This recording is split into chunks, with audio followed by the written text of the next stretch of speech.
بسم الله الرحمن الرحيم وإذا قيل لهم لا تفسدوا في الأرض قالوا إنما نحن مصلحون ألا إنهم هم المفسدون ولكن لا يشعرون وإذا قيل لهم آمنوا كما آمن الناس قالوا أنؤمن كما آمن السفهاء ألا إنهم هم السفهاء ولكن لا يعلمون وإذا لقوا الذين آمنوا قالوا آمنا وإذا خلوا إلى شياطينهم قالوا إنا معكم إنما نحن مستهزئون الله يستهزئ بهم ويمدهم في طغيانهم يعمهون أولئك الذين اشتروا الضلالة بالهدى فما ربحت تجارتهم وما كانوا مهتدين صدق الله العظيم. اللهم صل على محمد وعلى آل محمد كما صليت على إبراهيم وعلى آل إبراهيم إنك حميد مجيد. اللهم بارك على محمد وعلى آل محمد كما باركت على إبراهيم وعلى آل إبراهيم إنك حميد مجيد. আলহামদুলিল্লাহ, আল্লাহ পাকের অশেষ মেহেরবানি, আমাদেরকে তিনি দয়া করে অনুগ্রহ করে একদিকে মসজিদ বরকতপূর্ণ জায়গা আর কোরআনের হালকা আমাদের মতো গুনাহগার অযোগ্য কিছু মানুষকে দয়া করে অনুগ্রহ করে এখানে অংশগ্রহণের তৌফিক দিয়েছেন। এজন্য আল্লাহ পাকের দরবারে শুকরিয়া জ্ঞাপন করি, আলহামদুলিল্লাহ। দ্বিতীয়ত দুরূদ সালামের হাদিয়া পেশ করি হযরত মুহাম্মদ মুস্তাফা সাল্লাল্লাহু আলাইহি ওয়াসাল্লামের প্রতি, যিনি এই কোরআনের বাণী অক্ষরে অক্ষরে আমাদের কাছে পরিপূর্ণভাবে পৌঁছে দিয়ে তার দায়িত্ব, রিসালাতের দায়িত্ব পালন করেছেন। এবং এই দায়িত্ব পালন করতে গিয়ে অনেক অফার ছিল, অনেক প্রলোভন ছিল ওনার কাছে। চাইলে তিনি সেগুলো গ্রহণ করলে দুনিয়ার অনেক চাকচিক্য, অনেক কিছুই তিনি পেতে পারতেন। সব কিছুকে উপেক্ষা করে উম্মতের দরদ নিয়ে কষ্টের রাস্তা অবলম্বন করে দান মোবারক শহীদ হলে নিজের মাতৃভূমি ছাড়তে হলো, আপনজন সবার সাথে শত্রুতা বিদ্বেষ তৈরি হলো। এত কিছু করেছেন উম্মতের কাছে রিসালাতের দায়িত্ব পৌঁছে দেওয়ার জন্য। নবীজি সাল্লাল্লাহু আলাইহি ওয়াসাল্লামের কারণেই আজকে আমরা তাওহীদের বার্তা পেয়েছি, ঈমানের পরিচয় পেয়েছি, আল্লাহ পাকের পরিচয় পেয়েছি। না হয় হয়তো আমরাও জাহান্নামের কোনো গহ্বরে নিমজ্জিত হতাম। এই জন্য প্রিয় নবী সাল্লাল্লাহু আলাইহি ওয়াসাল্লামের উপর দরুদ ও সালামের হাদিয়া পেশ করে একবার অন্তত মহাব্বতের সাথে পড়ি সাল্লাল্লাহু আলাইহি ওয়াসাল্লাম। তৃতীয়ত শুকরিয়া জ্ঞাপন করি যে ভাইয়েরা কষ্ট শ্রম অনেক ত্যাগ তিতিক্ষা স্বীকার করে এই আয়োজন করেছেন। ধারাবাহিকতা রক্ষা করাটা কঠিন হয়, তাও অন্তত আলহামদুলিল্লাহ ধারাবাহিকতাটা আছে। তো যারা এটার পিছনে অবদান রেখেছেন, কষ্ট করেছেন, শ্রম দিয়েছেন, আল্লাহ পাক রব্বুল আলামিন আয়োজকদের প্রত্যেকটা শ্রম কবুল করে নেন। চতুর্থত আপনারা যারা কষ্ট করে শরিক হয়েছেন, ব্যস্ততা হয়তো সবারই আছে, কাজ কাম সব ফেলে রেখে আল্লাহ পাককে যে প্রাধান্য দিলেন, কোরআনকে প্রাধান্য দিলেন, আল্লাহ পাকের যেন আখিরাতে আপনাদেরকে জান্নাতের জন্য প্রাধান্য দিয়ে দেন। সকলে বলি আমিন। আমরা ধারাবাহিক আলোচনা সূরাতুল বাকারা এর 10 নম্বর আয়াত পর্যন্ত আলোচনা করেছিলাম গত সপ্তাহ পর্যন্ত। আল্লাহ পাকের মেহেরবানি, আল্লাহ পাক হায়াতে রেখেছেন। তা আমরা ইনশাআল্লাহ শেষ পর্যন্ত যদি হায়াত থাকে তাহলে 16 নম্বর আয়াত পর্যন্ত, 11 থেকে 16 এই আয়াত পর্যন্ত, আর 16 পর্যন্ত গেলে একটা স্টেশন আছে এখানে। তো আলোচনা মোটামুটি পূর্ণাঙ্গ হবে। 11 থেকে 16 মোট 6টা আয়াত আমরা আজকে ইনশাআল্লাহ আলোচনার চেষ্টা করব। তো আমাদের আলোচনার এই দার্সের একটা পদ্ধতি আপনারা জানেন। প্রথমেই আমরা শাব্দিক অনুবাদ করি, তারপরে হচ্ছে একটু ব্যাখ্যা সাপেক্ষ বিস্তারিত অনুবাদ করি, তৃতীয়তে আমরা মোটামুটি সংক্ষিপ্ত কিছু তাফসির এবং ব্যাখ্যার দিকে যাই। এই 3টা ধারায় আমাদের মূলত তাফসিরের এই দার্সটা অনুষ্ঠিত হয়। প্রথমে আমরা শাব্দিক যে অনুবাদটা, শাব্দিক অনুবাদ মনোযোগ দিয়ে যদি শোনা হয়, 1 ঘন্টা সময় যদিও কম, তারপরেও আশা করি কিছু অর্জন করা যাবে ইনশাআল্লাহ। একটু শাব্দিক অনুবাদটা আমরা প্রথমে খেয়াল করি ইনশাআল্লাহ। একটা হরফের অনুবাদ দেখা যাবে বারবার আসবে, অনেকবার যখন জেহেনে জিনিসগুলো মনোযোগের সাথে গ্রহণ করা হয়, এভাবে চলতে চলতে ইনশাআল্লাহ কোরআনের অনেক অনুবাদ নিজেরাই ইনশাআল্লাহ আশা করি করতে পারব। 11 নম্বর আয়াত থেকে যে অনুবাদ, ওয়া কিছু না অনেক গিয়েছে, এটা অর্থ কি? মারহাবা, এবং ওয়া এবং।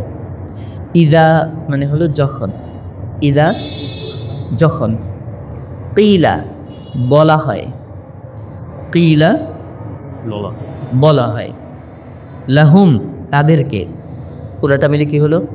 ওয়া ইদা কিলা লাহুম, এবং যখন বলা হয় তাদেরকে, লা তুফসিদু তোমরা ফাসাদ সৃষ্টি করো না। কিছু কিছু অর্থ বোঝা যায় না, আমি একেবারেই আরবি শব্দের কাছাকাছি যে অনুবাদ হয় আপনারা যেন বুঝতে সুবিধা হয় সেভাবে বলি। লা তুফসিদু তোমরা ফাসাদ সৃষ্টি করো না, সহজ বাংলায় অশান্তি সৃষ্টি করো না, বিশৃঙ্খলা সৃষ্টি করো না।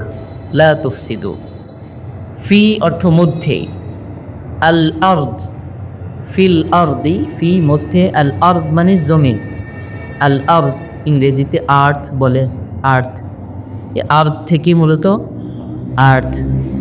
পৃথিবীর সবচেয়ে প্রাচীন ভাষা হলো আরবি ভাষা, সবচেয়ে প্রাচীন ভাষা। কিভাবে আমার ওই গায়ের জোরে বলতেছি তাই না, পৃথিবীর সবচেয়ে প্রাচীন ভাষা আরবি ভাষা। এটা আমাদের একেবারে ডকুমেন্টারি আকারে বড় একটা প্রবন্ধও আছে। আমাদের ধর্মীয়ভাবে যদি ধর্মীয় দৃষ্টিকোণ থেকে যদি দেখি তাহলে বোঝাটা খুব সহজ। আমাদের পৃথিবীর সর্বপ্রথম মানুষকে আদম আলাইহিস সালাতু ওয়াস সালাম, তিনি এসেছেন কোত্থেকে? জান্নাত থেকে এসেছেন, তাই তো? জান্নাত থেকে ওনাকে নামিয়ে দেওয়া হয়েছে, উনি দুনিয়াতে জন্মলাভ করেন নাই। ওনার ভাষা, কথাবার্তা সব কিছু জান্নাতে হয়ে গেছে, ঠিক আছে না? আমাদের নবীজি সাল্লাল্লাহু আলাইহি ওয়াসাল্লাম এর সহিহ হাদিসে নবীজি বলেছেন যে আমি আরবিকে ভালোবাসি 3টা কারণে। নবীজি বলেছেন আরবি ভাষাকে আমি ভালোবাসি 3টা কারণে। উহিব্বুল আরবা, আমি আরবিকে ভালোবাসি লি থালাথি, 3টা কারণে। 1 নাম্বার লিআন্নি আরবিয়্যুন, কেননা আমি নিজে আরবি। নবীজি নিজে আরবি, উনি নিজে আরবি হওয়ার কারণে যে আরবি ভালোবাসেন তা না, উনি তো একজন রাসূল, সেই হিসেবে উনি আল্লাহ পাকের পছন্দনীয় নির্বাচিত একজন রাসূল। ওয়ালাইকুম আসসালাম। তো সেই হিসেবে তিনি বলতেছেন আমি যেহেতু আরবি একজন রাসূল, আরবি রাসূল, 1 নম্বরের জন্য আমি আরবিকে পছন্দ করি। ওয়াল কিতাবু আরবিয়্যুন, কোরআন এটাও কি আরবি, আরবি ভাষায় অবতারিত। ওয়া লিসানু আহলিল জান্নাতি আরবিয়্যুন, 3 নম্বর আহলে জান্নাত মানে জান্নাতবাসী, জান্নাতবাসীদের লিসান মানে জবান বা ভাষা, জিহ্বা বা ভাষা। ভাষা যেহেতু জিহ্বা দিয়েই উচ্চারিত হয়, এজন্য এই জিহ্বাকেও আরবিতে কি বলা হয়? ভাষা বলা হয়, মানে লিসান এক শব্দেই, জিব্বাও আবার ভাষাও দুইটাই বলা। লিসানু আহলিল জান্নাতি আরবিয়ুন, জান্নাতবাসীর ভাষাও আরবি। এই তিনটা কারণে আমি আরবিকে ভালোবাসি। কে বলেছেন? নবীজি সাল্লাল্লাহু আলাইহি ওয়াসাল্লাম, সহিহ সূত্রে বর্ণিত হাদিস। আচ্ছা, তাহলে বোঝা গেল যে জান্নাতের ভাষা হলো কি? আরবি ভাষা। তা আদম আলাইহিস সালাম যেহেতু জান্নাতে ছিলেন, ওনার ভাষা কি ছিল? আরবি ছিল। ওখান থেকে সরাসরি নিচে চলে এসেছেন। নিচে তো নতুন করে জন্মলাভ করেন নাই, জন্মলাভ করলেই না ভাষার একটা ব্যাপার ছিল। ওখানে যেহেতু ছিলেন, ভাষা টাষা ছিল, আল্লাহর সাথে কথা হয়েছে, শয়তানের সাথে হয়েছে, তো এই কথাবার্তা যা হয়েছে আরবিতে হয়েছে। ওখান থেকে শুধু নিচে চলে আসছেন, ভাষা কোনটা নিয়ে আসছেন? আরবি নিয়ে আসছেন। এই জন্য আকদামুল লুগাত, আরবিতে একটা প্রবন্ধ আছে, আকদামুল লুগাত হিয়া আল লুগাতুল আরবিয়া, একদম পৃথিবীর প্রাচীনতম ভাষা হলো আরবি ভাষা। এই জন্য ইংরেজিতে একটা প্রবন্ধ আছে, আমি দেখেছিলাম। ইংরেজিতে অত পারি না, তারপরেও কিছু কিছু বোঝা যায়। তো ওখানে বেশ কিছু শব্দ দিয়েছে, যেমন পটেটো আছে না, পটেটো, বাতাতা, আরবি হলো বাতাতা, পটেটো। বাতাতা পটেটো মোটামুটি মিল আছে না? তো কাছাকাছি ধরনের যেগুলো আর কি বোঝা যায়, এরকম বেশ কিছু শব্দ দিয়েছে, এবং যেগুলো অনেক পর্যায়ক্রমে অনেক দূর পরিবর্তন হয়ে গেছে, এরকম অনেক শব্দ দিয়েছে। একটু বড়সড় একটা প্রবন্ধ আছে। তো ওরকমই আর্দ শব্দটা, এটা মানে প্রসঙ্গক্রমে অন্য একটা কথা বললাম, আশা করি ফায়দা হয়েছে। আর্দ শব্দ যেটা, এটা ইংরেজিতে, এই আরবি থেকে মূলত ইংরেজিতে নেওয়া হয়েছে পরবর্তী। তো আর্দ মানে হলো কি? জমি। তো ফিল আরদি মানে জমিনে, জমিনের মধ্যে। কোথায় ছিলাম আমরা? লা তুফসিদু ফিল আরদি, তোমরা ফাসাদ সৃষ্টি করো না, অশান্তি সৃষ্টি করো না, বিশৃঙ্খলা সৃষ্টি করো না জমিনের মধ্যে। ক্বালু, তারা বলে, তখন তারা বলে, ইন্নামা, এই ইন্নামা মানে হলো কেবল, শুধুমাত্র, কেবল বা শুধুমাত্র, নাহনু আমরা, মুসলিহুন শান্তিকামী, সংশোধনকামী। ইসলাহি প্রোগ্রাম হয় না, ইসলাহি মাজলিস, ইসলাহি মাহফিল, এই ইসলাহ শব্দটা, এই ইসলাহ শব্দ থেকে মূলত মুসলিহ, ইসলাহ মুসলিহ। ইসলাহ মানে হলো সংশোধন করা, আর মুসলিহ মানে যিনি সংশোধন করেন, যিনি সংশোধন করেন তাকে কি বলে? মুসলিহ বলে। মুসলিহ, ওখান থেকে মুফলিহুন বহু বচন। মুসলিহুন মানে হচ্ছে সংশোধনকারীগণ। তো ইন্নামা কেবলমাত্র, নাহনু আমরা, মুসলিহুন কি? সংশোধনকারী। আমরা তো কেবল কি? সংশোধনকারী। আমরা তো কেবল শান্তিকামী, আমরা তো কেবল শৃঙ্খলা সৃষ্টিকারী। কেমন? ক্বালু, তারা এই কথাটা বলে। তাহলে পুরাটা অর্থ কি দাঁড়ালো? যখন তাদেরকে বলা হয় যে তোমরা জমিনে ফাসাদ সৃষ্টি করো না, তখন তারা বলে, আরে আমরা তো কেবল শান্তিকামী, শৃঙ্খলা সৃষ্টিকারী। আল্লাহ পাকের পরে বলছেন, আলা সাবধান, অথবা জেনে রাখো। আলা এর দুইটা অর্থ হয়, সাবধান অথবা জেনে রাখো। ইন্নাহুম নিশ্চয়ই তারা, ইন্না মানে নিশ্চয়ই, হুম মানে তারা, আবার পরে আছে হুম, তাহলে হুম তারা, আবার হুম মানে তারা, তারা তারা, এরকম তারা তারা বা এরকম দুইটা শব্দ যখন একসঙ্গে চলে আসে, তখন এটা দ্বারা তাকিদ বোঝায়, মজবুতি বোঝায়, মানে তারাই। বুঝতেছেন? আলা সাবধান বা জেনে রাখো, ইন্না নিশ্চয়ই, হুম আবার হুম, তারাই, আল মুফসিদুন ফাসাদ সৃষ্টিকারী, বিশৃঙ্খলা সৃষ্টিকারী, হ্যাঁ অশান্তিকারী। কেমন?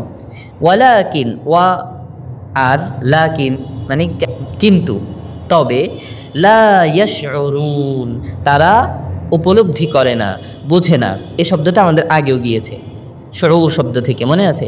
লা ইয়াশউরুন তারা উপলব্ধি করে না, তারা বোঝে না, তাদের এই উপলব্ধি বুঝটুকু নাই। তাহলে পুরোটা অর্থ কি হলো? আলা ইন্নাহুম হুমুল মুফসিদুন ওয়ালাকিন লা ইয়াশউরুন, জেনে রাখো নিশ্চয়ই তারাই ফাসাদ সৃষ্টিকারী বা তারাই অশান্তি সৃষ্টিকারী, তবে তারা বুঝে না, উপলব্ধি করে। পরের আয়াত, ওয়া এবং ইদা যখন, তিলা বলা হয়, লাহুম তাদেরকে, এই কথাগুলো আগেও গিয়েছে, বারবার আসতে বুঝে যাবে ইনশাল্লাহ। আমিনু তোমরা ঈমান আনো, তোমরা বিশ্বাসী হও, বিশ্বাস অবলম্বন করো, কামা সেভাবে যেভাবে, আমানা ঈমান এনেছে, আন্নাসু মানুষরা, ঠিক আছে? মানুষ যেভাবে ঈমান এনেছে তোমরা সেভাবে ঈমান আনো। ক্বালু তখন তারা বলে, আ মানে কি? আ মানে কি? কি, ওই WH ওয়ার্ড আছে না কিছু ইংরেজিতে প্রশ্নবোধক যে শব্দ, এরকম আর কি। আ মানে কি, নুমিনু ইমান আনবো, আনুমিনু আমরা কি ইমান আনবো বা আমরা কি বিশ্বাস করব, কামা সেভাবে যেভাবে আমানা ইমান এনেছে আসুফাহা উ নির্বোধরা, বোকারা, মূর্খরা। আসুফাহা এটা সাফিহুন এর বহু বচন, সাফিহুন এক বচন মানে হলো বোকা, নির্বোধ। তো এটার বহু বচন হলো আসুফাহাউ মানে বোকারা। তো বোকারা যেভাবে ইমান এনেছে আমরা কি সেভাবে ইমান আনব। আলা আল্লাহর পক্ষ থেকে বল, আলা মানে কি বলেন তো, আন আরেকটা সাবধান, আলা সাবধান বা জেনে রাখো, ইন্নাহুম হুম বলেন তারাই, নিশ্চয়ই তারাই, ইন্না ইন্না আছে নিশ্চয়ই, হুম হুম তারাই, আসুফাহাউ নির্বোধ গিয়েছে মাত্র। আল্লাহ পাক বলতেছেন জেনে রাখো নিশ্চয়ই তারাই নির্বোধ, ওয়ালাকিন একটা গিয়েছে কিন্তু, কিন্তু লা ইয়ালামুন তারা জানে না। আগেরটা গিয়েছে লা ইয়াশউরুন তারা বোঝে না, এখানে হচ্ছে লা ইয়ালামুন তারা জানে। আবার ওয়া বলেন এবার, এবং ইদা যখন, আচ্ছা লাকু মানে সাক্ষাৎ করে, মোলাকাত করে। আমরা একটা কথা বলি না মোলাকাত, মোলাকাত কথাটা থেকেই লাকু মানে হলো সাক্ষাৎ করা। লাকু তারা সাক্ষাৎ করে, আল্লাযীনা তাদের সাথে যারা আমানু ইমান এনেছে, ক্বালু তারা বলে আমান্না আমরা ইমান এনেছি, আমরা ইমান এনেছি। যখন তারা তাদের সাথে সাক্ষাৎ করে যারা ইমান এনেছে তাদেরকে তখন তারা বলে যে আমরা ইমান এনেছি। ওয়া এবং ইদা যখন, ফালাউ তারা নিভৃতে সাক্ষাৎ করে, ফালাউ মানে হলো নিভৃতে সাক্ষাৎ করা, ইলা মানে দিকে, শায়াতিনহিম শায়াতিন শাইতানুনের বহু বচন, শায়াতিন কিসের বহু বচন, শাইতানুন শয়তান না, শব্দটা শাইতানকে বাংলায় শয়তান বলি আমরা, শাইতান আরবি এক বচন, বহু বচন শায়াতিন শয়তান। কেমন, তো শায়াতিনহিম তাদের শয়তানদের কাছে, ইদা খালাউ ইলা শায়াতিনহিম আর যখন তারা নিভৃতে সাক্ষাৎ করে তাদের শয়তানদের সাথে বা তাদের নেতাদের সাথে, তাদের হোমরা চোমরাদের সাথে, ক্বালু তখন তারা বলে ইন্না নিশ্চয়ই আমরা, মাআকুম তোমাদের সাথে আছি, মা মানে সাথে, কুম তোমাদের, মাআকুম তোমাদের সাথে, ইন্নামা বলেন তো ইন্নামা অর্থ কি, কেবল বা শুধুমাত্র, নাহনু আমরা, মুস্তাহজিউন বিদ্রুপকারী, ইন্নামা নাহনু মুস্তাহজিউন আমরা তো কেবল বিদ্রুপকারী। ওই যে মুসলমানদের সাথে যে বলেছিলাম আমরা ঈমান এনেছি, আমরা তাদের সাথে আসলে কি করেছি, বিদ্রুপ করেছি, আমরা আসলে বিদ্রুপকারী, উপহাসকারী, তামাশাকারী। আল্লাহু আল্লাহ ইয়াস্তাহজিউ বিদ্রুপ করেন, উপহাস করেন, বিহিম তাদের সাথে, তারা উপহাস করলো না, তো আল্লাহ বলছেন আল্লাহু ইয়াস্তাহজিউ বিহিম আল্লাহ তাদের সাথে উপহাস করেন, ওয়া এবং ইয়ামুদ্দুহুম তাদেরকে ঢিল দেন, ছাড় দেন, ফি তুগয়ানিহিম তাদের অবাধ্যতায়, ফি মানে মধ্যে, তুগয়ানিহিম তাদের অবাধ্যতার মধ্যে, ইয়ামাহু ছুটোছুটি করতে, দৌড়াদৌড়ি করতে, হুড়োহুড়ি করতে আল্লাহ পাক তাদেরকে ঢিল দেন, তারা যেন কি করে, যেটা বেছে নিয়েছে, হ্যাঁ যে অন্যায় কাজে দৌড়াদৌড়ি করবে তারা করুক, আল্লাহ পাক ঢিল দেন আরও ছাড় দেন। আচ্ছা উলাইকা তারা, আল্লাযীনা ওই সকল ব্যক্তি যারা, ইশতারাও ক্রয় করেছে, ইশতারাও ক্রয় করেছে, আদ-দালালাতা ভ্রান্তি বিভ্রান্তি, বিল হুদা হেদায়েতের বিনিময়ে, যারা ভ্রান্তিকে ক্রয় করেছে কিসের বিনিময়ে, হেদায়েতের বিনিময়ে, সুপথের বিনিময়ে, কুপথ যারা ক্রয় করেছে, ফা সুতরাং মা রবিহাত লাভজনক হয়নি, মা রবিহাত লাভজনক হয়নি, তিজারতুহুম তাদের তিজারত তাদের ব্যবসা, তাদের ব্যবসা লাভজনক হয়নি, ওয়া এবং মা কানু তারা ছিল না বা তারা নয়, মুক্তাদিন হেদায়েত প্রাপ্ত, ওমা কানু মুক্তাদিন তারা হেদায়েত প্রাপ্ত নয়। চলেন এক টানে পুরাটার অনুবাদটা আমরা পরিপূর্ণ ব্যাখ্যা বিস্তারিত পড়ি। আর যখন তাদেরকে বলা হয় যে তোমরা জমিনে ফাসাদ সৃষ্টি করো না, বিশৃঙ্খলা সৃষ্টি করো না, তখন তারা বলে আমরা তো কেবল সংশোধনকারী, শান্তিকামী। সাবধান বা জেনে রাখো, নিশ্চয়ই তারাই ফাসাদ সৃষ্টিকারী বা বিশৃঙ্খলাকারী, তবে তারা বোঝে না। আর যখন তাদেরকে বলা হয় তোমরা ঈমান আনো যেভাবে ঈমান এনেছে মানুষ, তখন তারা বলে আমরা কি সেভাবে ঈমান আনবো যেভাবে ঈমান এনেছে নির্বোধেরা। জেনে রাখো, নিশ্চয়ই তারাই নির্বোধ, তবে তারা জানে না। আর যখন তারা মুমিনদের সাথে সাক্ষাৎ করে তখন তারা বলে আমরা ঈমান এনেছি। আর যখন তাদের শয়তান বা তাদের নেতাদের সাথে নিভৃতে সাক্ষাৎ করে তখন বলে আমরা তো তোমাদের সাথে আছি, আমরা কেবল উপহাস করছিলাম। আল্লাহু ইস্তাহজি, আল্লাহ তাআলাই তাদের সাথে উপহাস করেন এবং তাদেরকে তাদের অপকর্মে বা তাদের অবাধ্যতায় দৌড়াদৌড়ি করতে ছেড়ে দেন, ঢিল দেন। তারা ওই সকল ব্যক্তি যারা ভ্রান্তিকে ক্রয় করেছে হেদায়েতের বিনিময়ে, সুতরাং তাদের ব্যবসা লাভজনক হয়নি এবং তারা হেদায়েত প্রাপ্তদের দলভুক্ত নয়। এতটুকু পর্যন্ত শাব্দিক এবং বিস্তারিত অনুবাদ আমরা আলোচনা করলাম। এবার আসেন আমরা একটু সংক্ষিপ্ত তাফসীরের দিকে যাই ইনশাআল্লাহ। প্রথমেই একটা বিষয় বুঝি, বিগত যেই আয়াতগুলোতে আমাদের আলোচনা গিয়েছে, আমরা এর আগেও একটা কথা আলোচনা করেছিলাম ওয়া। আমাদের আজকে আলোচনার শুরুতে কি আছে? ওয়া আছে।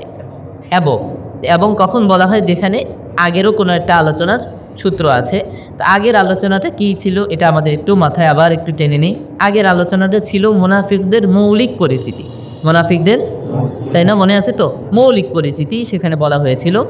এখানে একটা বিষয় আপনাদের নতুন করে অ্যাড করে নিই, সেটা হলো দেখেন মুনাফিক কিন্তু দুই ধরনের। কয় ধরনের?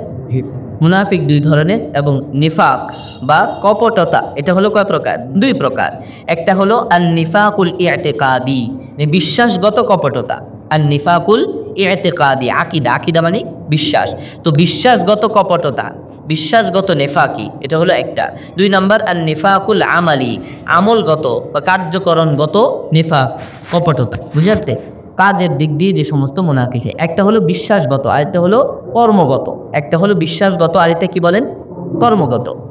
নেফাক দুই প্রকার। এখন দেখেন এই দুইটার মাঝে কিন্তু অনেক বড় পার্থক্য, ডিস্টেন্স অনেক বড়। নিফাক ইআতিকাদি যেটা মূলত এটার ঠিকানা সরাসরি জাহান্নাম। নেফাকি ইআতিকাদি বা বিশ্বাসগত নেফাক যেটা, এটার ঠিকানা সরাসরি কি বলেন? জাহান্নাম। এটার কথাই কোরআন মাজিদ এসেছে যে ইন্নাল মুনাফিকিনা ফিদ দামকিল আসফালি মিনান নার, যে মুনাফিকরা জাহান্নামের একেবারে নিচের স্তরে থাকবে। এটা হলো কোন মুনাফিক? যারা বিশ্বাসগত মুনাফিক। বুঝে আসছে তো?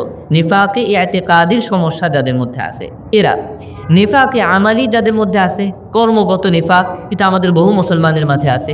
এদের কথা হাদিসের মধ্যে আছে। নবীজি সাল্লাল্লাহু আলাইহি সাল্লাম এদের কিছু আলামত বলেছেন। এটা একটু নিফাকে ইআতিকাদি না, এটা হলো নিফাকে আমালি, কর্মগত নিফাক, কর্মগত কপটতা। আল্লাহ পাকের নবী সাল্লাল্লাহু আলাইহি সাল্লাম বলেছেন, একটা হাদিস আছে, অনেক রকমের হাদিস আছে, একটা হাদিস এটা প্রসিদ্ধ। নবীজি বলেছেন আয়াতুল মুনাফিকি সালাতা, মুনাফিকের আলামত হলো তিনটা।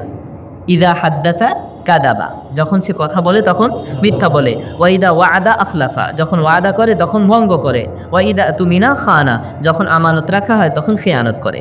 ঠিক আছে? এটা হলো, এই তিনটা হলো মুনাফিকের আলামত। কোন মুনাফিক? কর্মগত মুনাফিক। এটা এই নেফাকের কারণে কিন্তু তার ঠিকানা সরাসরি জাহান্নাম না, তবে আবার এটা কোনো সুসংবাদের বিষয়ও না। এই নেফাকে আমালি আস্তে আস্তে করতে করতে মানুষ নেফাকে ইআতিকাদিতে ঢুকে যায় এবং নেফাকে ইআতিকাদি তো কোথায় নিয়ে যায়? জাহান্নামে নিয়ে যায়। এই জন্য নেফাকে আমালি থেকেও নিজেদেরকে বাঁচিয়ে রাখতে হবে। নেফাকে আমালি এটাও অনেক ভয়ঙ্কর ব্যাপার। তো যাই হোক, পূর্বে আমরা যে দুইটা আয়াত পড়েছিলাম, দুইটা এর আগে ভূমিকা স্বরূপ মুনাফিকদের যে দুইটা আয়াত, এই দুইটা আয়াতের মাঝে কিন্তু এটার একটা সুন্দর আপনার দেওয়া আছে যে প্রথম আয়াতটার মধ্যে আছে হলো নিফাকে ইআতিকাদির দিকে ইঙ্গিত। ওয়ামিনান নাসি মান ইয়াকুলু আমান্না বিল্লাহি ওয়া বিল ইয়াউমিল আখিরি ওয়া মা হুম বিমুমিনিন, যে মানুষের মধ্যে কিছু মানুষ আছে যারা বলে আল্লাহ পাকের উপর আমরা ঈমান এনেছি, আসলে তারা কি না? ইমানদার না। এটার দিকে, এটা হলো ইঙ্গিত কোন দিকে? নিফাকে ইআতিকাদের দিকে। আবার খেয়াল করেন, আমরা গত সপ্তাহে আলোচনা করেছি দুইটা আয়াত নিয়ে না? ওই দুইটা আয়াত কি ছিল? দুইটা আয়াত ছিল হলো মুনাফিকদের ব্যাপারে মৌলিক ভূমিকা স্বরূপ আলোচনা, মনে আছে তো? এর মধ্যে দুইটা আয়াত ছিল। প্রথম আয়াতে নিফাকে ইতিকাদির দিকে ইশারা, আর পরবর্তী যে আয়াত ইউখাদিউনা আল্লাহ ওয়াল্লাযীনা আমানু ওয়া মা ইয়াখদাউনা ইল্লা আনফুসাহুম ওয়া মা ইয়াশউরুন, এখানে হলো নিফাকে আমালি অর্থাৎ কর্মগত নিফাকের মোটামুটি মৌলিক পরিচিতি। বুঝে আসছে তো? এখন দেখেন আজকের যে আলোচনা আমাদের এখানে এই লম্বা চওড়া যে 5টা আয়াত বা 6টা আয়াত, এই 6টা আয়াতের মধ্যে মূলত নিফাকে ইতিকাদি বিশ্বাসগত নিফাক, বিশ্বাসগত যে নিফাক আছে এই বিশ্বাসগত নিফাকের কিছু মোটা দাগের পরিচয়। আগে তো গিয়েছে কি মৌলিক পরিচয়, আর এখন আসবে কি কি পরিচয় বলেন? মোটা দাগের শিরোনাম বা উপশিরোনাম করে কিছু কথা বলে না, এই মোটা দাগের কিছু পরিচয়। সব পরিচয় আল্লাহ পাক দেন না, মোটা দাগের কিছু পরিচয় আল্লাহ পাক দেবেন, তো সেগুলো এখানে আলোচনা করছে। 1 নাম্বার পরিচয় খেয়াল করেন। 1 নাম্বার পরিচয় আল্লাহ পাক বলেছেন যে মুনাফিকরা গুনাহকে গুনাহ মনে করে না। কি আলোচনা গিয়েছিল? ওয়াইদা কিলা লাহুম লা তুফসিদু ফিল আরদ ক্বালু ইন্নামা নাহনু মুসলিহুন, তোমরা জমিনে অশান্তি করো না। তারা বলে কি? আমরা অশান্তি তো করি না, আমরা তো শান্তিকামী। অর্থাৎ তারা যেটা অশান্তি করতেছে সেটাকে কি মনে করতেছে? শান্তির কাজ মনে করতেছে। তো গুনাহকে তারা কি মনে করছে না? গুনাহ মনে করছে না। এটা ভয়ঙ্কর একটা নিফাকের ব্যাপার।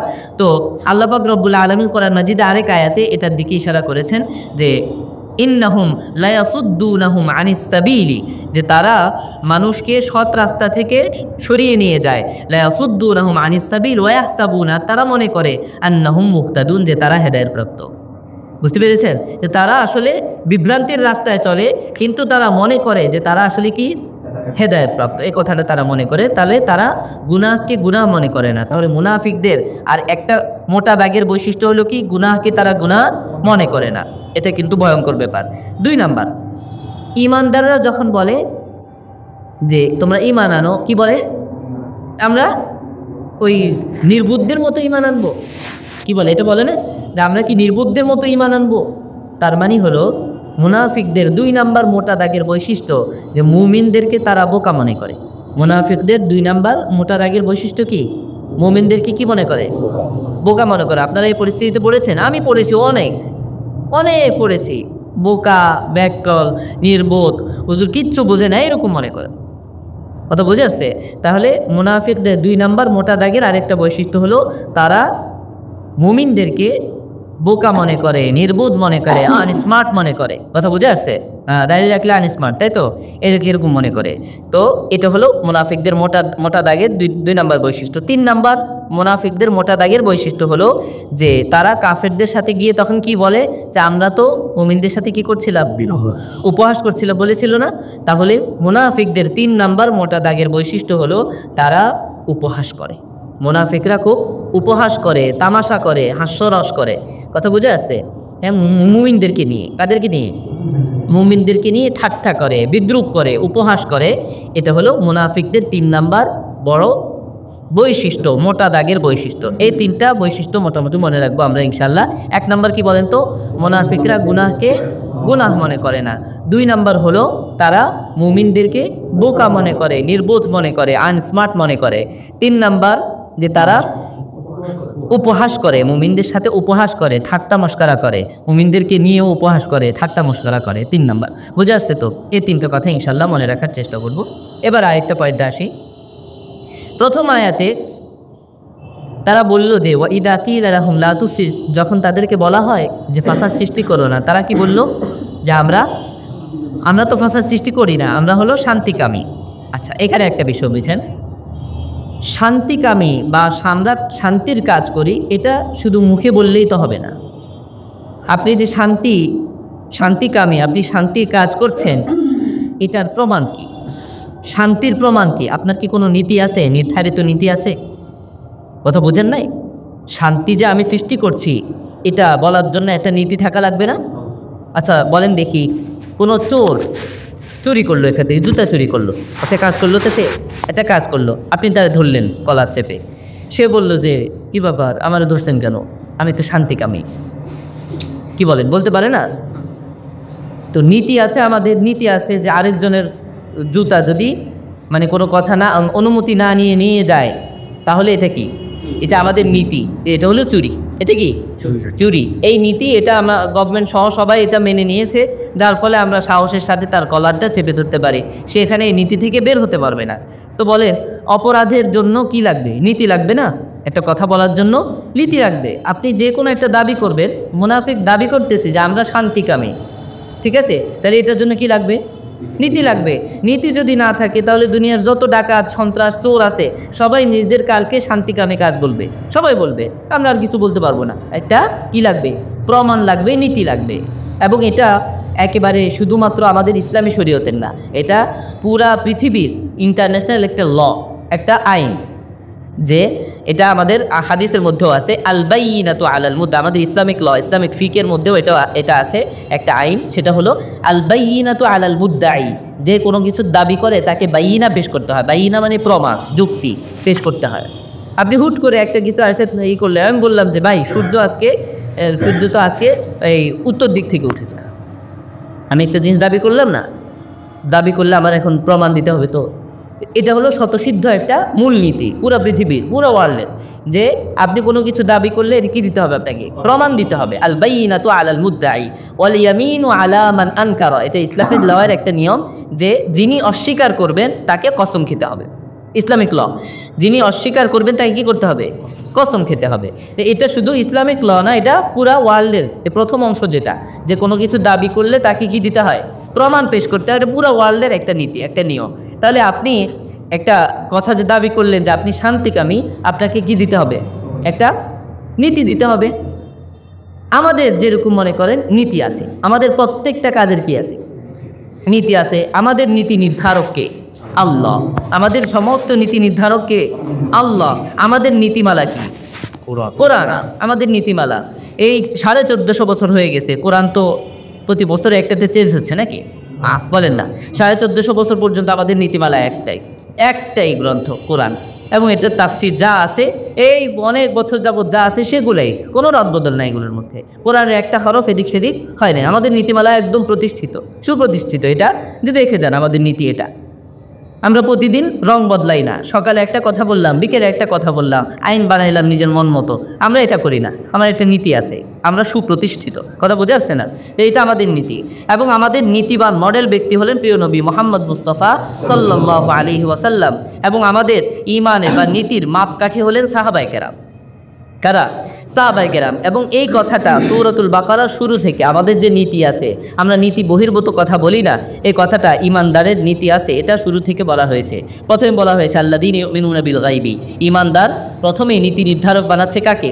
আল্লাহ পাক রব্বুল আলামিনকে। ওয়াল্লাযীনা ইউমিনুনা বিমা উনজিলা ইলাইকা, আপনার উপর যা নাজিল করা হয়েছে। তাহলে 2 নাম্বার নীতি নির্ধারক, নীতিবান ব্যক্তি হিসেবে, মডেল হিসেবে আমরা কাকে মানলাম? প্রিয় নবী মুহাম্মদ মুস্তাফা সাল্লাল্লাহু আলাইহি ওয়াসাল্লামকে। এবং কোরআনের কথাটা একদম প্রথমেই আছে আমাদের নীতিমালার কথা, যালিকাল কিতাব লা রাইবা ফি, এই কিতাবে কোনো সন্দেহ নাই। এবং এই আজকে যে আয়াত তেলাওয়াত করলাম 2 নম্বরে, দ্বিতীয়তে ওয়া ইদা কিলা লাহুম আমিনু কামা আমানান নাস, এই আন্নাস সমস্ত মুফাসসিরিনে কেরামের ইজমা, এটা গুরুত্বপূর্ণ একটা কথা। সমস্ত মুফাসসিরিনের ইজমা, একদম ঐক্যমত সিদ্ধান্ত। এই আন্নাস, নাস মানে যদিও মানুষ, নাস মানে যদিও কি মানুষ, এই মানুষ দ্বারা উদ্দেশ্য মূলত সাহাবায়ে কেরাম। কারা উদ্দেশ্য? সাহাবায়ে কেরাম। তাহলে আমি যে 4টা কথা বললাম, আমাদের নীতি নির্ধারক আল্লাহ পাক, আমাদের নীতিমালা হলো আল কোরআন, আমাদের নীতিবান প্রধান মডেল হলেন কে? প্রিয় নবী মুহাম্মদ মুস্তাফা সাল্লাল্লাহু আলাইহি ওয়াসাল্লাম। এবং নবীজির দেখানো ঈমানের উপর মাপকাঠি, ঈমানের মাপকাঠি, নীতির মাপকাঠি হলেন কারা? সাহাবায়ে কেরাম। সবগুলো প্রমাণ পাওয়া গেল তো, নাকি আমি আন্দাজে কথা বললাম? তাহলে আমাদের প্রত্যেকটা নীতি নির্ধারিত আছে, সুপ্রতিষ্ঠিত আছে। এখন তো তাদের কি আছে? তো বস্তুত আসল কথা হলো, আসলে মুনাফিক বলেন আর কাফের জোচ্চোর যারা আছে দুনিয়াতে, তাদের আসলে নির্দিষ্ট কোনো কি নাই, নীতি নাই। তারা মনে করেন যখন যেটা মন চায় সেটা কি বানায়? নীতি বানায়। তাদের নির্দিষ্ট কোনো নীতি নাই, নির্দিষ্ট কোনো। এবং কোরআন মাজিদ আল্লাহ পাক এটা বলে দিয়েছে। আল্লাহ পাক বলে দিয়েছেন যে ওয়াল্লাযীনা ইয়াদউনা মা আল্লাহি ইলাহান আখার লা বুরহানা লাহু বিহি। খেয়াল করে, যারা আল্লাহ তাআলা ছাড়া অন্য কাউকে নিজের পূজনীয় বানায়, অনুসরণীয় বানায়, কেমন নিজের মডেল বানায়, লা বুরহানা লাহু বিহি।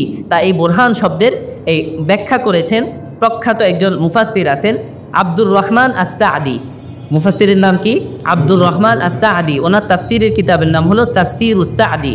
এই তাফসীরুস সাআদির মধ্যে এটার ব্যাখ্যা করা হয়েছে লা বুরহান মানে লা বাইয়িনা, তার কোনো বাইয়িনা নাই। আমরা একটু আগে একটা কায়দা বললাম না, আল বাইয়িনাতু আলাল মুদ্দাই, বললাম না মূলনীতি, যে যিনি দাবি করেন তার কি দিতে হবে? প্রমাণ দিতে হবে। তাহলে আমাদের কি আছে?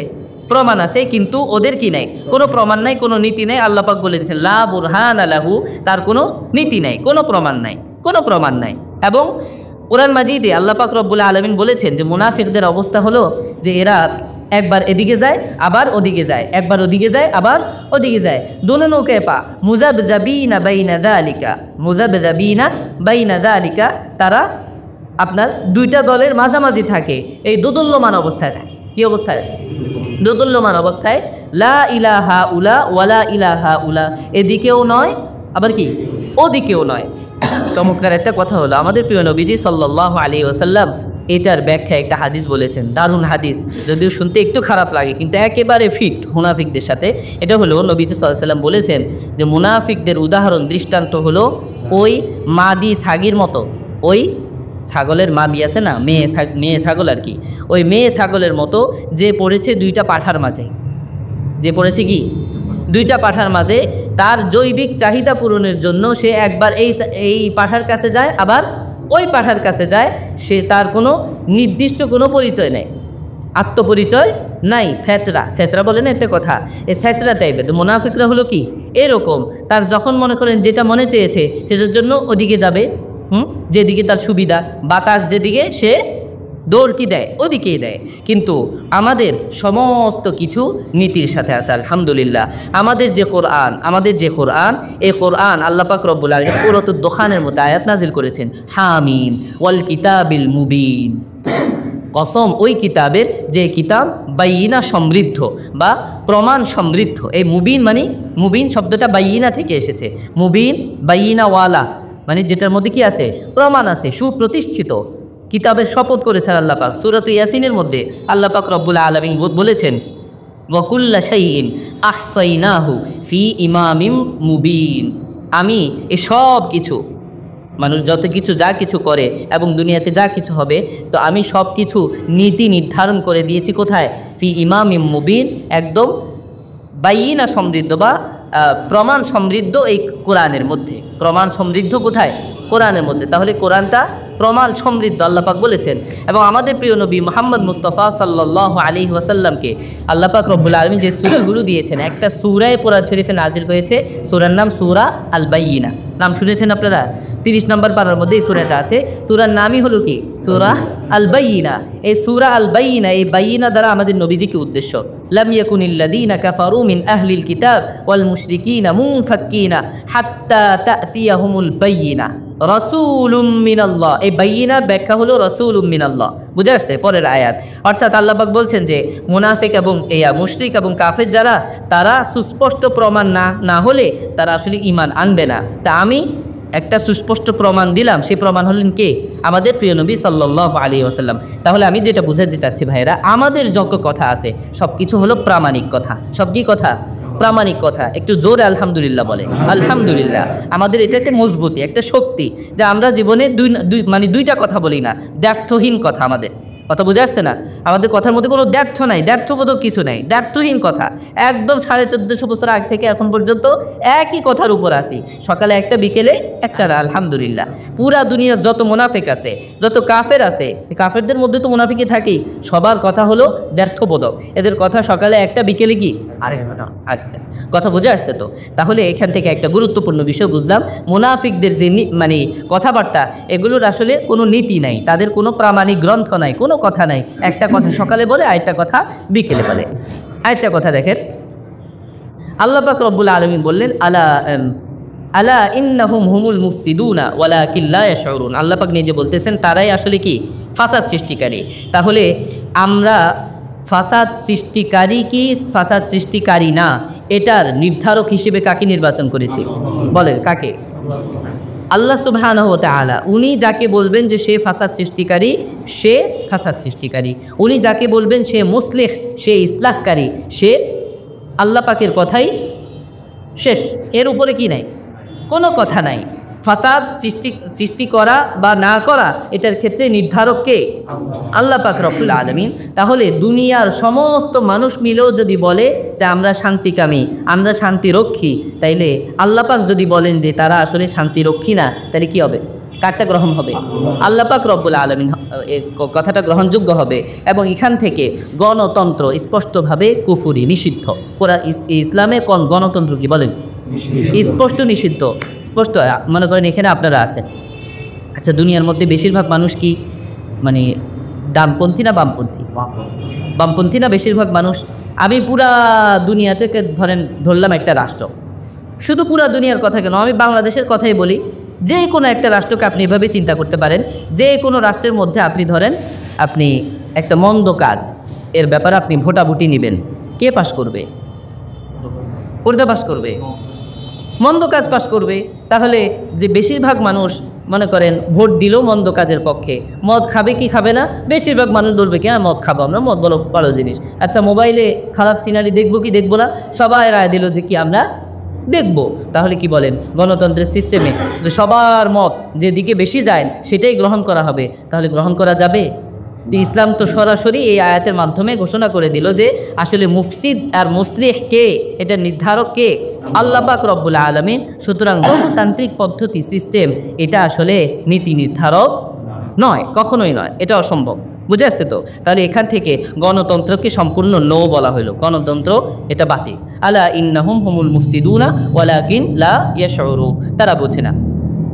এবার আসেন, ওয়াইদা লাফুল্লাযীনা আমানু ক্বালু আমান্না ওয়াইদা খালাউ ইলা শায়াতিনহিম ক্বালু ইন্না মাআকুম ইন্নামা নাহনু মুস্তাহজিউন। তারা বলে যে, তারা কি করে?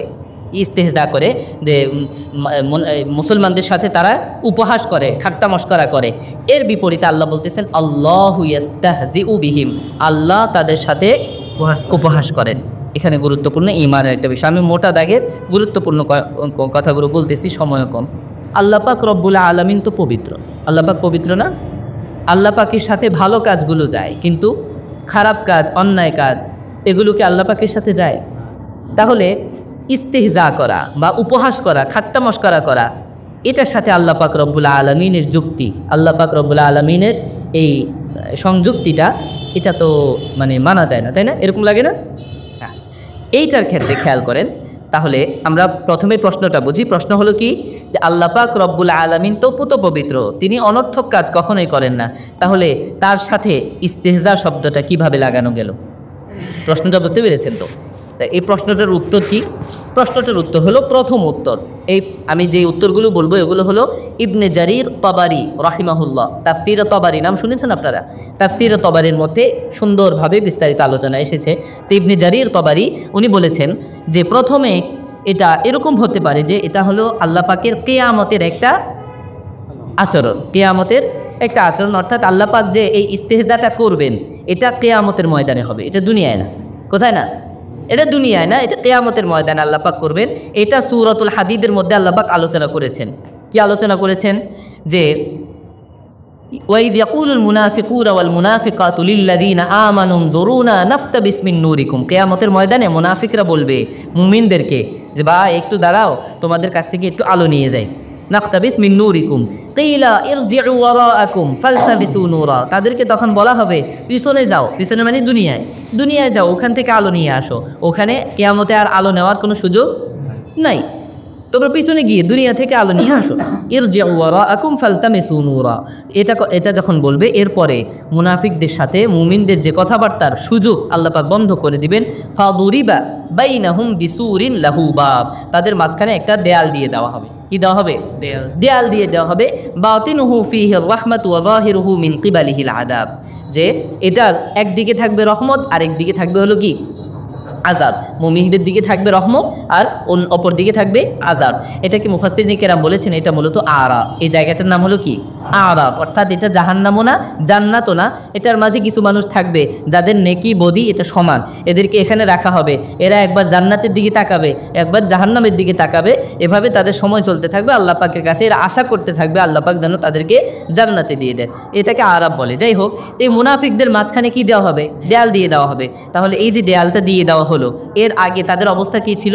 এই আলো নিবে নিবে অবস্থা, এই ধরে ফেলবে আরও আলো নেওয়ার জন্য, এমন একটা সময় মাঝখানে কি দেয়াল পড়ে যাবে। বলেন তো, একজন মানুষের একদম আশা নাই, তো তার আশাহত হওয়ার কোনো কিছু নাই। একজন মানুষের হঠাৎ আশা তৈরি হয়েছে, কিয়ামতের ভয়াবহতা বুঝেন। একজন মানুষ একদম নিকোষ কালো আধারের মধ্যে সে পথ চলতেছে, পথ দেখতে পায় না, হঠাৎ অনেক দূরে একটা টিমটিম আলো জ্বলা দেখতেছে, তার ভিতরে কেমন আশা জাগবে না? টিমটিম আলো যদি না দেখে তাহলে একটা কথা ছিল, তা আলো দেখলো, দেখার পরে একটা আশা তৈরি হলো না? সে আশা করে ওইদিকে যখন ছুটে যাওয়া শুরু করলো, আলোটা দপ করে বন্ধ হয়ে গেলে এবার কেমন হয়েছে? আগের আশাহত অবস্থা আর এখনকার অবস্থা কি একরকম? একরকম না। তাহলে মুনাফিকদের যে আশাহতটা, এটা কেমন হলো? আশা হওয়ার পরে আশা ভঙ্গ, এটা মারাত্মক ব্যাপার, এটা অনেক ভয়ঙ্কর। তা আল্লাহ পাক রব্বুল আলামিন যে ইস্তেহজা উপহাসটা করবেন, এই উপহাসটা কিয়ামতে এইভাবে করবে। এই কোরআন মাজিদে এটা সূরাতুল হাদিদের মধ্যে আলোচনা এসেছে। ইবনে জারির তাবারি এটা একটা উত্তর এটা দিয়েছেন। দ্বিতীয় উত্তরটা উনি দিয়েছেন যে না, যদি আমরা এটাকে দুনিয়াবি আল্লাহ পাকের পক্ষ থেকে ইস্তেহজা ধরি তবুও এটা সমস্যা নাই। কেন? কারণ হলো আল্লাহ পাকের এই ইস্তেহজা মূলত ছিল মুনাফিকদের ইস্তেহজার মোকাবেলায় প্রতিদান স্বরূপ। মুনাফিকদের ইস্তেহজা বা উপহাসের বদলা, মুনাফিকদের ইস্তেহজার কি বলেন? এটা বদলা। আল্লাহ পাক নিজের থেকে ইস্তেহজা শুরু করেন নাই, শুরু করেছে মূলত কারা? তারা আলী শুরু করেছে, এরপরে আল্লাহ পাক রব্বুল আলামিন ইস্তেহজা করেছেন। তো এটাকে বলা হয় আল ইস্তেহজাউল মুকাবিল, আল ইস্তেহজাউল মুকাবিল, মানে কোনো ইস্তেহজার বদলায় যে ইস্তেহজা করা হয়, এটা ইস্তেহজাউল জালিম না, কোনো মানে জুলুমপূর্বক বা জুলুমমূলক ইস্তেহজা এটা নয়। জুলুমমূলক ইস্তেহজা যেটা, এটা নিষিদ্ধ, এটা গর্হিত কাজ। কিন্তু যেটা নাকি আপনার কোনো ইস্তেহজার বদলায় করা হলো, এটা গর্হিত কাজ না, এটা ইনসাফ। এটা কি ইনসাফ? কোরআন মাজিদ এটা যে একটা ইনসাফ, এটা আল্লাহ পাক রব্বুল আলামিন কোরআন মাজিদে এটা যে আল্লাহ পাকের পক্ষ থেকে বদলা হিসেবে, কি হিসেবে? বদলা হিসেবে, এটা কোরআন মাজিদের অসংখ্য আয়াতে এটা দলিল পাওয়া যায়। এখান থেকেও আমরা দলিলটা পাইতে পারি। দেখেন আল্লাহ পাক রব্বুল আলামিন কথাটা কিভাবে বলেছে, ইন্নামা নাহনু মুস্তাহজিউন আল্লাহু ইস্তাহজিউ বিহি। ঠিক আছে না? তারা বলতেছে যে আমরা তো আসলে উপহাসকারী, সাথে সাথে আসলো কি আল্লাহ পাক তাদের সাথে উপহাস করছেন। তাহলে তাদের উপহাসের বদলায় কি আসলো? জবাবেই আল্লাহ পাকের উপহাস। এরকম আরও অনেকগুলো আয়াত আছে। আমি এই আলোচনাটা কেন করলাম? এটা ঈমানের গুরুত্বপূর্ণ একটা অংশ, এটা একটা প্রশ্ন যে আল্লাহ পাকের শানে ইস্তেহজা বা ধোঁকা দেওয়া, আল্লাহ পাকের শানে এরকম আয়াত আছে যে ইউখাদিউনাল্লাহা ওয়া হুয়া খাদিউহুম, সূরা নিসার আয়াত, ইউখাদিউনাল্লাহা ওয়া হুয়া খাদিউহুম, তারা আল্লাহ পাককে ধোঁকা দেয়, আল্লাহ পাকও তাদেরকে ধোঁকা দেন। তা আল্লাহ পাক রব্বুল আলামিন ধোঁকা দেন, এটা প্রশ্ন আসবে যে আল্লাহ পাক আবার ধোঁকা দেন কীভাবে? আল্লাহ পাক রব্বুল আলামিন তো এগুলো থেকে পবিত্র। উত্তর এখানে যেটা ওখানেও কি এটাই, মানে তারা ওখানেও একইভাবে আসছে। দেখেন ইউখাদিউনাল্লাহা, তারা আল্লাহকে ধোঁকা দিয়েছে, ধোঁকা দেয়। জবাবে ওয়া হুয়া খাদিউহুম, আল্লাহ পাকও তাদেরকে ধোঁকা দেন। এভাবে সূরাতুত তাওবার আয়াত, আমার আয়াত যতটুকু মনে পড়ে 67 নম্বর আয়াত, নাসুল্লাহা ফানাসিয়াহুম, নাসুল্লাহা, তারা আল্লাহ পাককে ভুলে গিয়েছে, ফলে ফানাসিয়াহুম, আল্লাহ পাক তাদেরকে ভুলে গিয়েছে। তাহলে এই যে কিছুটা আমাদের বাহ্যিকভাবে একটু দূষণীয় মনে হয় আল্লাহ পাকের সাথে, কিন্তু আল্লাহ পাক রব্বুল আলামিন কোরআনের বিভিন্ন আয়াত থেকে আমাদেরকে এই জিনিসটা স্পষ্ট করে দিলেন। তাফসীর তাবারীর উনি এই বিষয়টা উদ্ধৃত করেছেন যে আসলে এটা আল্লাহ পাকের পক্ষ থেকে শুরু হয় নাই, শুরু হয়েছে কার থেকে? দেখো তাদের পক্ষ থেকে। তো তাদের পক্ষ থেকে শুরু হওয়ার পর এটার বদলায় জাযা বা প্রতিদান হিসেবে আল্লাহ পাকের পক্ষ থেকে এই কাজটা, এটা নিন্দনীয় হয় নাই, এটা কি রয়েছে? ইনসাফ হয়েছে। কেননা ইসলামের আল্লাহ পাকের একটা কোরআনের মধ্যে প্রতিষ্ঠিত কায়দা আছে, মূলনীতি। প্রতিষ্ঠিত কি আছে? মূলনীতি আছে। ওয়া জাযাউ সাইয়্যাতিন সাইয়্যাতুম মিসলুহা, কেউ কোনো খারাপ কাজ কারোর সাথে করলে তাহলে ওইটার বিপরীতে সমপরিমাণ খারাপ কাজ যদি কেউ করে, তাহলে এটা সাইয়্যা বা খারাপ কাজের বিপরীত, খারাপ কাজের প্রতিদান হয়, এটা জুলুম হয় না। এটা কি হয় না? আরেকটা আয়াত আছে, ফামানি আতাদা আলাইকুম, যে তোমাদের উপর জুলুম করে, সীমালঙ্ঘন করে, ফাআতাদু আলাইহি বিমিসলি মা আতাদা আলাইকুম, তোমরা তার উপর জুলুম করতে পারো যতটুকু সে করেছে। এর উপর গেলে তোমার জুলুম হবে, কিন্তু যদি সমপরিমাণ হয় তাহলে এটা জুলুম হবে না, এটি ইনসাফ হবে। কি হবে? ইনসাফ হবে। এবার তাহলে বলেন তো, এই সুপ্রতিষ্ঠিত যে নীতি আয়াত বা নীতিমালা, এই নীতিমালার ভিত্তিতে আল্লাহ পাকের এটা কি জুলুম হয়েছে? নাউজুবিল্লাহ। স্পষ্ট ইনসাফ হয়েছে। তারা জুলুম করেছে, এর ফলে আল্লাহ পাক কি করেছে? আল্লাহ পাক ইনসাফ করেছে। তারা জুলুম করেছে, এর বিপরীতে আল্লাহ কি করেছে? ইনসাফ করেছে। এই মাসআলা তো বুঝে আসছে ভালো করে। তাহলে যেই কথাগুলো, প্রশ্নগুলো, এটা নাস্তিকদের পক্ষ থেকে করা হয়, বুঝে আসছে? নাস্তিকদের পক্ষ থেকে অনেক গুরুতর একটা প্রশ্ন ইসলামের বিরুদ্ধে, যে আল্লাহ তো পবিত্র বলেন আপনারা, তা আল্লাহ আবার এই ধরনের কাজ কেমনে করে? এই ধরনের কাজ তো মুনাফিকের কাজ, খারাপ মানুষের কাজ, হ্যাঁ, যারা জোচ্চোর, যারা অন্যায় অশ্লীল কাজে জড়িত, এদের কাজ। আল্লাহ পাক আবার অশ্লীল অন্যায় কাজের মধ্যে কেমনে জড়িয়ে পড়ছে? তো আসলে আল্লাহ তো এই পুত পবিত্র না, নাউজুবিল্লাহ, এরকম কথা তারা বলে। তাহলে আল্লাহ পাকের এই কথাটা, এটা আমরা কি দেখলাম? এটা আল্লাহ পাকের ইনসাফ, এটা কি না? জুলুম না। পরিষ্কার হয়েছে আপনাদের বিষয়টা? তাহলে আল্লাহু ইস্তাহজিউ বিহিম, আল্লাহ পাক রব্বুল আলামিন যে তাদেরকে ইস্তেহজা করেন, তাদেরকে আপনার উপহাস করেন, এই উপহাসটা কিভাবে করেন? আয়াতে পরবর্তী অংশে আল্লাহ পাক বলে দিয়েছেন, ওয়ায়ামুদ্দুহুম ফি তুগয়ানিহিম ইয়ামাহুন, যে তাদেরকে আল্লাহ পাক তাদের অবাধ্যতায় ছেড়ে দেন, ঢিল দেন, যে তারা লাফালাফি করুক। এখান থেকে গুরুত্বপূর্ণ একটা সাবধানতা হলো, আমার ভাইয়েরা, দুনিয়ায় মানুষ বা আমরা কেউ অন্যায় কাজ করতেছি, কিন্তু অন্যায় কাজ করে আমি খুব ভালো আছি, এরকম যদি আমরা দেখি, আমরা যেন ধোকায় না পড়ি। কথা বুঝতেছেন তো? হ্যাঁ, দুনিয়ার মধ্যে যত বিধর্মী আছে তারা ভালো আছে না ধর্মপ্রাণ মুসলমানরা ভালো আছে? বলেন, বিধর্মীরা ভালো আছে। আমাদেরকে অনেকেই প্রশ্ন করে যে হুজুর, এত দিন পালন করতেছি কিন্তু খালি এই বিপদ আসে, খালি ওই বিপদ আসে।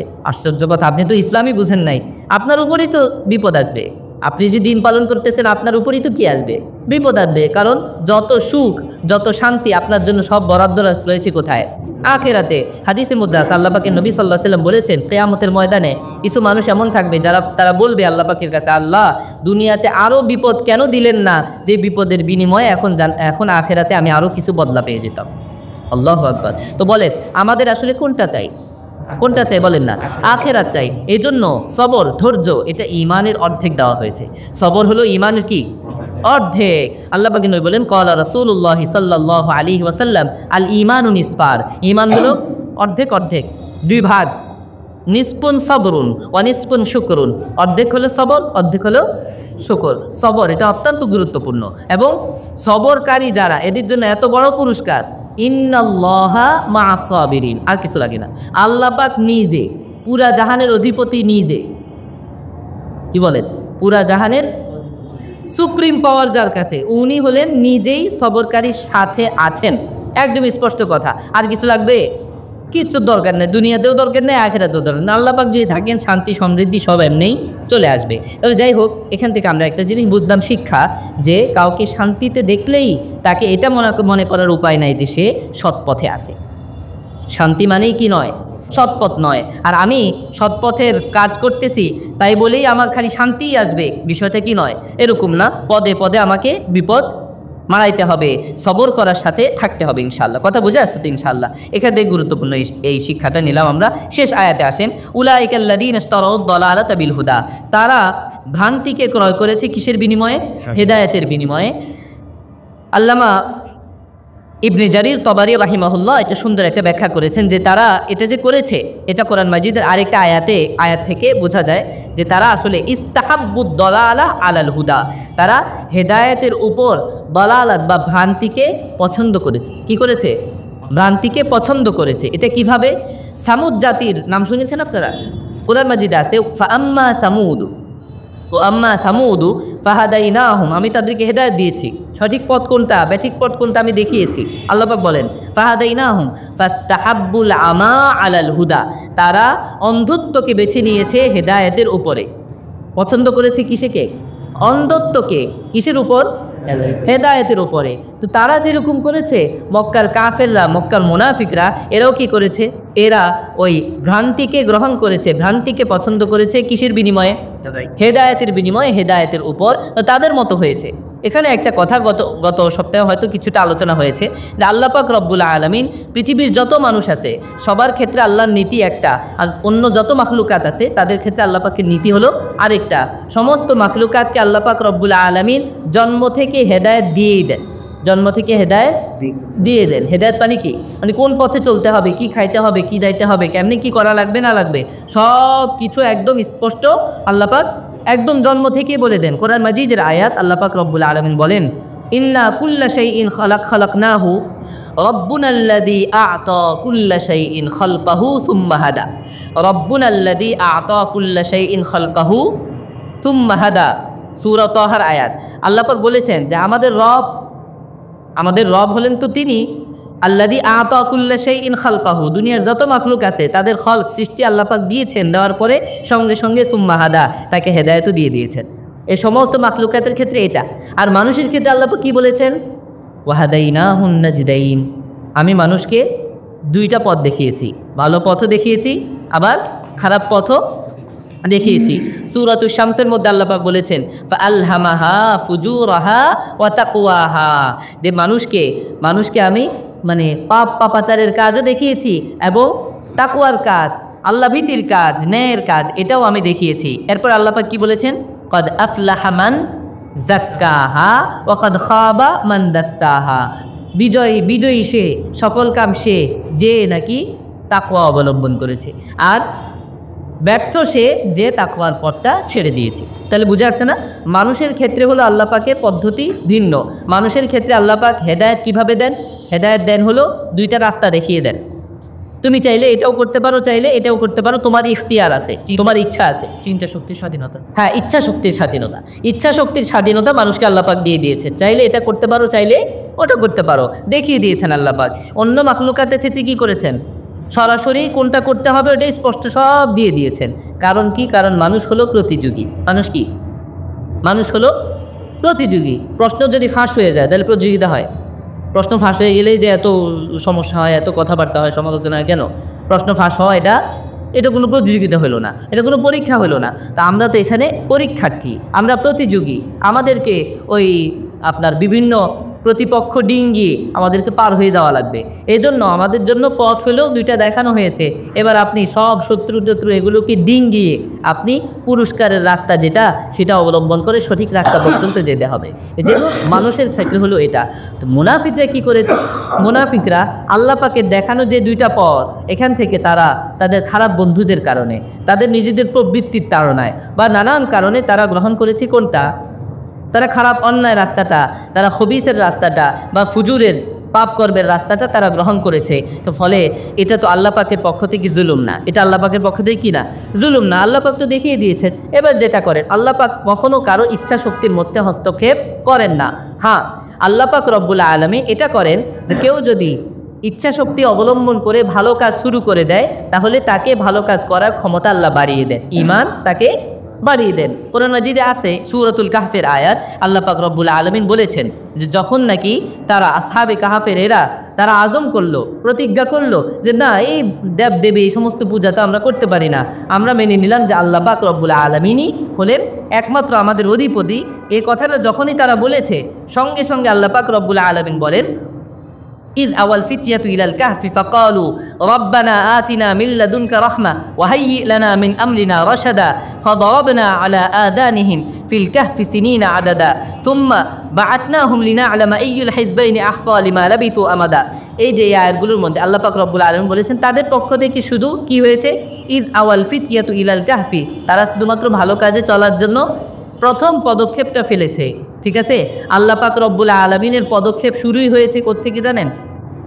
আপনাদের বিরক্তি লাগতেছে? একটা সুন্দর একটা কথা তথ্য বলি। আসহাবে কাহফের তারা সৎ পথে চলার জন্য মাত্র কি করেছে? মাত্র প্রতিজ্ঞা করেছে। প্রতিজ্ঞা করে তারা ওই সমাজ থেকে বের হয়ে শুধু গুহার মধ্যে আশ্রয় গ্রহণ করেছে, এতটুকু না। আল্লাহ পাক রব্বুল আলামিনের সাহায্য শুরু হয়েছে কোন দিক থেকে? দেখে চতুর্দিক থেকে। প্রথমে আল্লাহ পাক রব্বুল আলামিন, তারা যদি জেগে থাকে, বলেন তো জেগে থাকলে তাদের পেরেশানি কাজ করবে না সব সময়? হারে কোন সময় না ধরে ফেললো, কোন সময় কে চলে আসলো।